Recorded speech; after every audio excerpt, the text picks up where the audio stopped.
On this episode of Salt Lake City, Jen, you are doing way too much. Leave a high jeans sitting right, keep that ass up. Instagram Hey you flex. guys, what's up? Your girl G here. Welcome back to my channel. We got Salt Lake City, the Real Housewives of Salt Lake City to get back into this episode.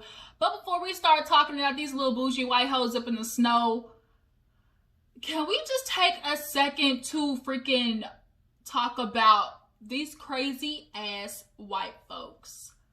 It is amazing how we surely thought 2021 it was gonna get better, but we're literally at the point to where it's like, oh, it's gotta get worse before it gets better. Like, we thought 2020 was it, and then bitch roll around to 2021, and then these cracker ass crackers, and that's what I'm calling them, because that's what they are. You are no longer in the vicinity of white folks, the cracker ass crackers, as Chris Rock would say, because the type of white people that are taking over the Capitol right now are the type of white people that believe that no other race should exist. They believe that they are supreme above everybody else, that they can do no wrong, that my life is less important than theirs, and that they can take over whatever they want, which is why they feel empowered to go take over the freaking Capitol building, y'all. Could you imagine if niggas decided to huddle up and said, all right, let's take over the Capitol building and break and go try to storm that bitch? Y'all, like, we already know what the freak would have happened. But I'm gonna do a totally separate like video talking about that. But I just had to take a minute to just recognize the madness that, like, white folks, y'all really are something else. Like, y'all are a special species. But anyways, let's talk about, you know, some of these little rich white women's on Salt Lake City, okay? Let's go ahead and get into that so I can go ahead and upload this video and then get into the other video that I would like to make today. So, Salt Lake City, you guys. So, we open up, actually, I think with Mary. We see Mary talking to her little granddaddy husband and just talking about how she misses him and his cooking. She's like, oh, what would I do without you? I'm trying to fend for myself. And then they flashed over to the house and said, looking like, bitch, what you mean? I'm over here working hard, taking care of your big ass house and cooking you breakfast and stuff. So, she ends up talking to him about the girls getting invited to Jen's party for Sharif, and she's feeling like hurt. She's just talking about, like, I don't know what's going on. Like, these girls who say they're my friends are literally letting Jen, like, treat me any type of way. And I get where Mary's coming from. If you have people who say, you know, they're your friend, and, you know, a person like Jen who really honestly is pulling the if you're my friend, you can't be hers, Candace type shit. I mean, she's expecting the girls to, like, okay, if you're gonna be my friend, then, like, stand up for me type stuff. Not necessarily to have her invited to the party, but I think just to check Jen on the fact that, you know, what you're doing, you know, really is petty Betty. So she ends up getting emotional about it, and she actually ends up talking to Whitney later in the episode about how she felt. I think she went, like, shopping in the middle of the episode too, like some retail therapy. Y'all, Mary got money. You know, she got that old type money, because she talking about, oh, you know, we have houses, you know, we don't rent them. You know, she's talking about she got a house, obviously, in Salt Lake City. She got one in Orlando. She got one little, she got an apartment high rise in New York. And New York is expensive. It's not expensive. It's expensive, okay? Expensive. Say it with me now. Expensive, okay? That's the type of high rise money that high rise in New York be costing. Then she talking about she had another one. I think she named like 5 houses: Orlando, New York, Salt Lake City, California, I think, matter of fact. So, y'all, they rich. Not rich, they rich. So, yeah, when she was shopping and talking about that, I said, no wonder you decided to fuck your granddaddy. I mean, shit. I mean, basically, she told herself, I mean, he ain't biologically my granddaddy. That's how she thought about it. She said, I could go home, you know, leave this man and live a normal life, or I could bust it wide open for my granddaddy and have a whole bunch of money and 4 houses around the country. You know what? I guess I could fuck him with a blindfold on. And that's what she did. that nigga up. She put a blindfold on and hopped on the nigga in a full split. She just convinced herself to do it for the greater good, okay?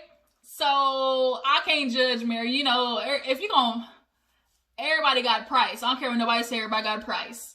So, after that, we see a little scene with, Heather and the ex-husband. The girls, it was like Valentine's Day or something like that, and she's explaining how basically what she saw in her ex-husband, which was he's a tall, lean, you know, he was, you know, good looking, and that's all that mattered. And then to top it all off, you know, he had well connections in Salt Lake City. Then on top of that, he's a billionaire, rich family. Basically, that's all she was looking for. Like, when you have an idea of marriage, people think of I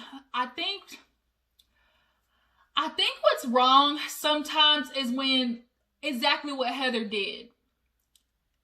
You picture what you want in a marriage, but not what you necessarily want inside of the unity.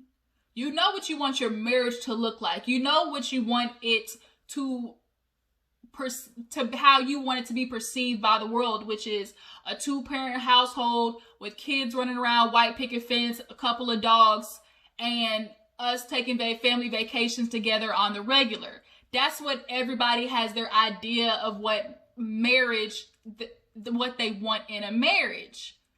But you forget the unity part of it. Like, what do you necessarily want between the partnership? And I think Heather completely, you know, negated that because, like Mary, she saw them dollar bills and was like, shit, I mean, I wanted the family, so in trade-off, I guess I'll stay home and get taken care of and watch kids. But in actuality, a lot of women would really prefer to be a working mom. They really would like to go after that dream and still have the kids. But the thing is, and I'm tired of women doing it, especially, stop giving your good years to these ungrateful ass nickels, okay? Like, stop doing it, Heather. You learned your lesson. Luckily, you were able to get out and create $1 million empire for yourself. But, I mean, not everybody gets the opportunity to do that. And y'all get stuck into this idea of marriage with a person and it should be all wrong. Like, don't do it, y'all. Don't do it. Don't do it. And she said the reason they broke up is because she was planning the baptism for her daughter. And he talking about, you need to change the time. And she's like, I'm not changing in the day. I'm not, because of his sister's function. And it's like, fine, if you don't want to change it, I'll be packing my shit leaving tomorrow. So basically, that nigga was looking for a reason to leave. Hell, you could have forgot to wash the dishes and he would have been talking about, I'm leaving. Like, he was coming up with a reason to leave your ass, Heather. I'm sorry, but, you know, at least you got out free. But they were just sitting there joking with the daughters, you know, about Valentine's Day, getting a piercing, tattoos, yada, yada. But overall, Heather just really, you know, just kind of thinking back on how she really went wrong and how she doesn't want that to be repeated by her daughters. And her daughters are very lucky to be able to watch her mom kind of experience both sides of, you know, choosing a life that you don't want and settling and actually going for, something that might not be accepted by, you know, the greater, you know, country, or what most people, especially in religious things like Mormons, what they might not feel is, you know, the acceptable way of living. But it might not be acceptable to the Mormons, but is it accepted? Is it what you want your life to look like? You know, the girls got to see, you know, both sides of that. So, we see Whitney. She goes over to that little ditzy girl, Sarah. I really feel like we could have seen a little bit more of Sarah, because she talked about she'd been married 3 times. Her and Whitney grew up together in high school. I actually wouldn't have minded getting to know Sarah a little bit more. I want to know about them 3 marriages. That's what I'm trying to figure out. Does she have a Whitney situation? Because, bitch, birds of a feather flock together. That's all I'm trying to say. I feel like you and Whitney might have, you know, both been the side bitches on vacation with married men. That's what I kind of feel like happened. But they're sitting there talking, and Whitney is filling her in on the conversation about all of the girls that she had with Mary. because she went over to Mary's house and she was just talking about how Mary's bedroom was like so big and she got all the clothes and stuff everywhere. But how she was feeling the girl Sarah in on how Mary told her, like, look, I am feeling the type of way because I feel like y'all are my friends. And what I keep hearing from Mary and Lisa is that nobody wants to rock the boat with Jen because of how she reacts. So we've seen the way Jen reacts this whole season. It's understandable, but it's like Whitney said, in the midst of being quiet, y'all have now created a monster. So Mary's feelings are now hurt, and it is hard for Whitney to be in the middle because she does like Mary, she does like Jen, but she does need to, you know, the ladies need to recognize that y'all can't keep giving Jen these little passes and just being like, you know how every season there's a woman who's totally effed up, be doing weird stuff, and it's just like, oh, that's just her. Oh, she, you know how you gotta handle. Like for me, Housewives in New York, Ramona and Dorinda, the two bitches where you just gotta be like, that's how they is, like that's who they are. Like you can't do nothing, you can't reason with them. They're freaking delusional. Especially Sonia and Ramona, them bitches, and Dorinda too. Them three bitches delusional. So when you talk to them or you have a situation, most of the girls are just like, oh, that's just them. You know, every cast has that person. So for Salt Lake City, that's just Jen, but it can't always be, oh, that's just that person. Like they got to get checked eventually. Or you have situations like this where, you know, people really aren't sharing their true feelings and then real blow ups start happening. So she tells her friend Sarah about that, and she's like, you know, I'm not, you know, I get it because Jen definitely is a lot. So I'm just going to tell you, like, probably would be the best thing to tell her, you know, when you see her. So we see a little scene with Lisa, you know, with the family. Lisa is pissing me off. So I didn't get a chance to review the last episode. But Lisa and her husband went out to eat, and he basically told her he wants some more time. Like, it can't always be about work. And Lisa is stuck on this. I'm nobody's gonna tell me no. I want it all. I can have it all. If I want to go for it, I'm gonna do it. Well, bitch, okay, you sit there and make that $1 billion empire and be stuck at home by yourself because your husband is literally telling you what is going on, and you are stuck on that phone. And I'm sorry, if somebody emails you after 10, bitch, it can wait till the morning. It's nothing that can be done in the midst of the night. So just wait till the morning. You're the boss. You can do that. Or how about you hire somebody to take over the parts that you do? That way you can be with your husband before he go out there and find him another bitch. Okay? Because that's what's getting ready to happen. And I feel like because her husband is so soft, and I don't want to say he's soft, but he's very passive. He's not super like aggressive, you know. He doesn't really obtain that type of dominant energy. For sure, Lisa is the dominant one in that relationship. So I really feel like he's gonna have to pull like a super dramatic, like change in tone of voice and change in attitude with Lisa for her to really get it. Because that dinner where she's just talking about, oh, you know, I want to be with the kids, but we can just add them to work. We can just start, you know, having them join us in what we're doing. And that's not what he's wanting. He's wanted to go on vacation, girl. He wants to travel around the world and fucking different hotels with you, girl. Like, you got a man literally begging for your time. You gonna F this up, girl. You really are. You gonna be sitting there looking like, what's that girl name? Shit. What's the one I'm thinking of? What's the one where she found out her husband was cheating? Dang, which Housewives was that? I'm trying to think. It'll pop up. It'll come to me. But nonetheless, what I'm saying is, girl, get it together.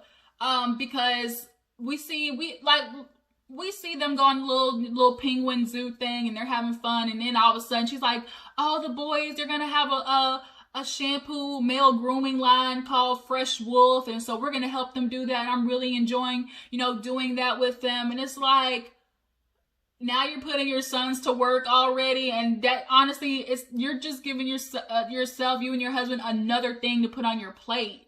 Girl, slow down and stop. Like, you really got a good man, girl, and a good man, Savannah. And when he fucks up, because he will, because you're clearly not going to change your ways, you're going to be sitting back looking like, but you didn't say anything. But what did I do? And he done told you. He done told you what he want. You know what I think of? The scene from, Why Did I Get Married? I think it's Why Did I Get... Yep, the scene from Why Did I Get Married? When Tyler Perry took that girl phone because it kept ringing, he threw that shit against the wall. That's what old dude's gonna have to do. He's gonna really have to get her attention and get out of his character and just be like, look, bitch, this is what I want from you.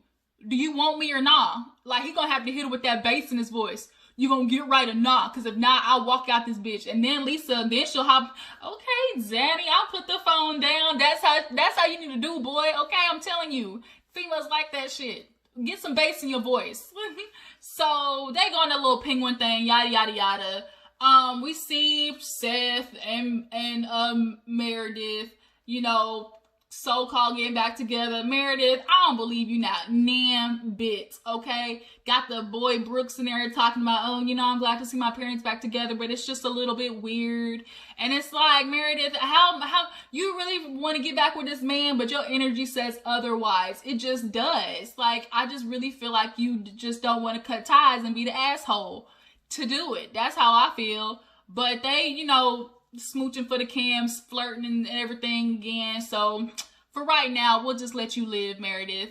So we finally get to the party. Shaw, what's her name, Jen, kind of fakes out Sharif about taking him to Popeyes, and then she's like, we're going golfing, and they get to the place. Everybody's there. It's super nice, and you know, the party's lit. They over there, you know, dancing stuff. I really enjoyed Lisa's outfit with the crossbody bag and the big dress shirt. That was super cute. They did a little dance off. Polo Jen, Polo Tink Tink. Whitney went out there and showed why the hell that man walked away from his wife, okay? She up there, she been practicing. She been hanging out with all the strippers. And y'all, Lisa does not like Whitney. Lisa is the epitome of what the Mormons, she is real low-key, like, super judgmental. Because, for one, remember how she brought up that swinger shit with Whitney? And then secondly, she's like, oh my God, Whitney just loves attention. Whether it be negative or positive, she just has to have people paying attention to her.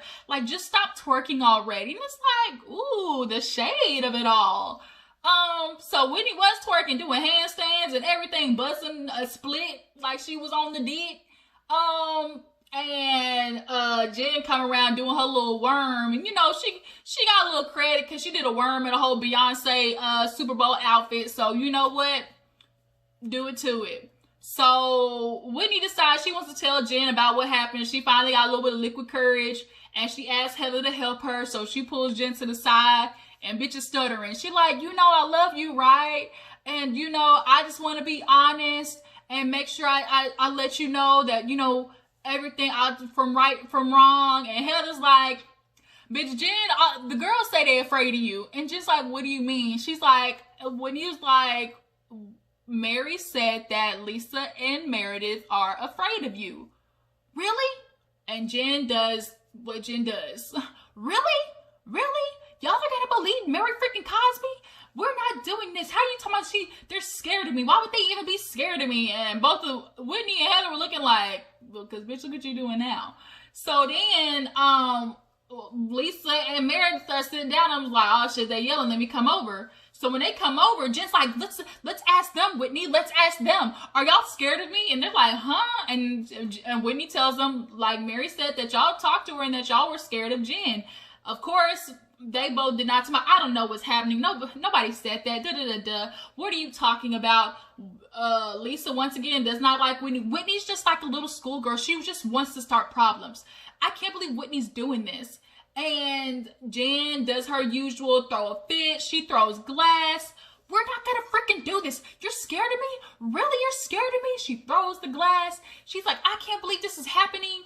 And I think Lisa pulled her to the side a little bit and was told her, like, girl, we're not scared of you. I'll tell you anything. Like, it's not even about being scared of you, Jen. Ain't nobody scared of you, but they just are not equipped to handle your blow-ups, your tantrums. That's what it is.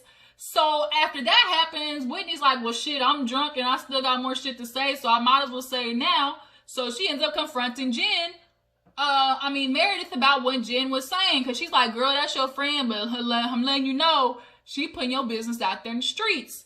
Meredith barely confronted it. She talking about, I'm disengaging from this conversation. There's nothing to be found out.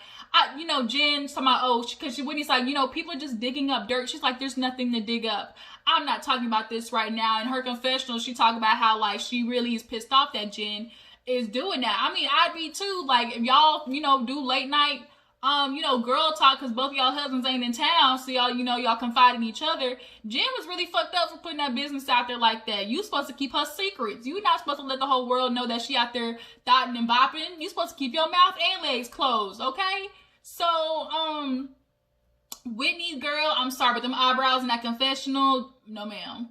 Looking like straight Ursula eyebrows. No ma'am. No ma'am, no ham, no turkey. Don't do that shit again. So, Meredith is pissed off about Jen, talking about her marriage.